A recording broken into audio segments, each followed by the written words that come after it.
নমস্কার, মন্দিরার ক্রিয়েশনে সকলকে স্বাগত জানাই। আমাদের আজকের গল্প শরৎচন্দ্র চট্টোপাধ্যায়ের লেখা। গল্পের নাম সমব্যথী। সেদিনটা পূর্ণিমা তিথি। গুরু আদেশে আমরা তিনজনেই তিন দিকে ভিক্ষায় বাহির হইয়া পড়িয়াছিলাম। একটা বাড়ির খোলা দরজার ভিতর দিয়া হঠাৎ একটি বাঙালি মেয়ের চেহারা চোখে পড়িয়া গেল। তাহার কাপড়খানা যদিও দেশি তাঁতে বোনা, গুণ চটের মতোই ছিল, কিন্তু পরিবার বিশেষ ভঙ্গিটাই আমার কৌতূহল উদ্রেক করিয়াছিল। ভাবিলাম ৫-৬ দিন এই গ্রামে আছি, প্রায় সব ঘরেই গিয়াছি, কিন্তু বাঙালি মেয়ে তো দূরের কথা, একটা পুরুষের চেহারাও চোখে পড়ে না। সাধু সন্ন্যাসীদের অবারিত দ্বার, ভিতরে প্রবেশ করতেই মেয়েটি আমার পানে চাহিয়া রহিল। তাহার মুখখানি আমি আজও মনে করিতে পারি।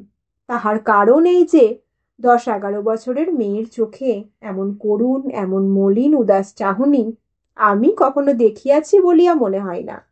তাহার মুখে, তাহার ঠোঁটে, তাহার চোখে, তাহার সর্বাঙ্গে দুঃখ এবং হতাশা যেন ফাটিয়া পড়িতেছিল। আমি একেবারেই বাংলা করিয়া বলিলাম, ৪টি ভিক্ষে আনো না মা। প্রথমটা সে কিছু বলিল না। তারপরে তার ঠোঁট দুটি বার দুই কাঁপিয়া ফুলিয়া উঠিল, তারপর ঝরঝর করিয়া কাঁদিয়া ফেলিল।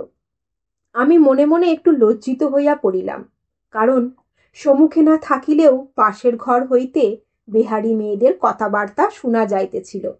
তাহাদের কেউ হঠাৎ বাহির হইয়া এ অবস্থায় উভয়কে দেখিয়া কি ভাবিবে, কি বলিবে, তাহা ভাবিয়া না পাইয়া দাঁড়াইব না প্রস্থান করিব, স্থির করিবার পূর্বেই কাঁদিতে কাঁদিতে এক নিঃশ্বাসে সহস্র প্রশ্ন করিয়া ফেলিল। তুমি কোথা থেকে আসছ? তুমি কোথায় থাকো? তোমার বাড়ি কি বর্ধমান জেলায়? কবে যাবে সেখানে? তুমি রাজপুর জানো? সেখানকার গৌরী তেওয়ারিকে চেনো? আমি কহিলাম, তোমার বাড়ি কি বর্ধমানের রাজপুরে?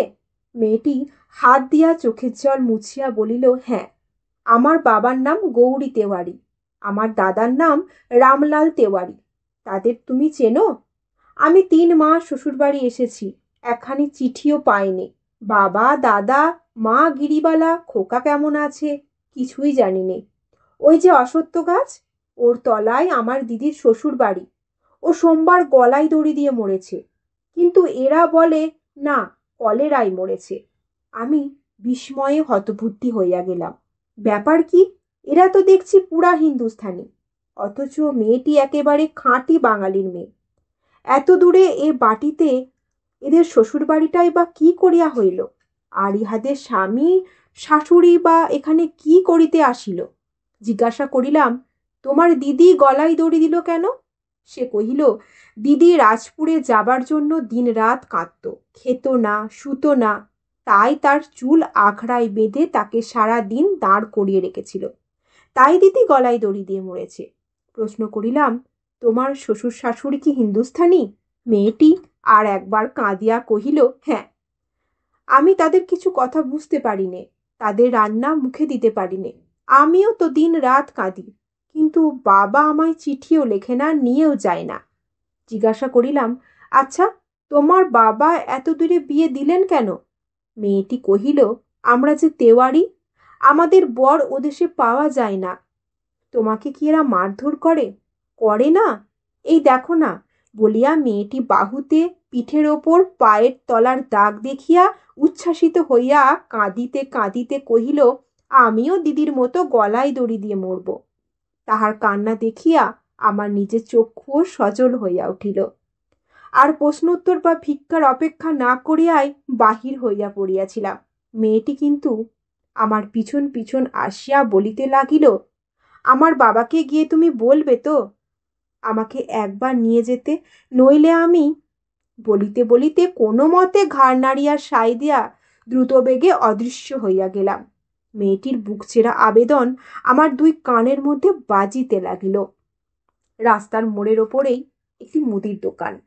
প্রস্থান করিতেই দোকানদার সসম্মানে অভ্যর্থনা করিল। খাদ্যদ্রব্য ভিক্ষা না করিয়া যখন একখানি চিঠির কাগজ ও কালি কলম চাহিয়া বসিলাম, তখন সে কিছু আশ্চর্য হইল বটে, কিন্তু প্রত্যাখ্যান করিল না। সেইখানে বসিয়া গৌরী তেওয়ারির নামে একখানা পত্র লিখিয়া ফেলিলাম। ঠিকানা দিলাম বর্ধমান জেলার রাজপুর গ্রাম। জানি না সে পত্র গৌরী তেওয়ারির কাছে পৌঁছাইয়াছিল কিনা এবং পৌঁছাইলে সে কিছু করিয়াছিল কিনা, কিন্তু ব্যাপারটা আমার মনে এমনই মুদ্রিত হইয়া গিয়াছিল যে এতদিন পরেও সমস্ত স্মরণ হইয়া রহিয়াছে এবং হিন্দু সমাজের ওই সূক্ষ্মাদি সূক্ষ্ম জাতিভেদের বিরুদ্ধে একটা বিদ্রোহের ভাব আজিও যায় নাই।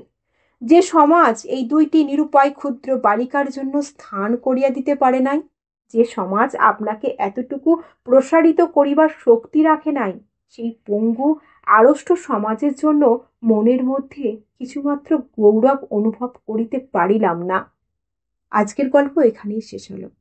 পাঠে আমি মন্দিরা। আমার গল্প যদি আপনাদের ভালো লাগে একটি লাইক করবেন, আর নতুন নতুন গল্প শুনতে চ্যানেলটিকে সাবস্ক্রাইব করবেন। ধন্যবাদ।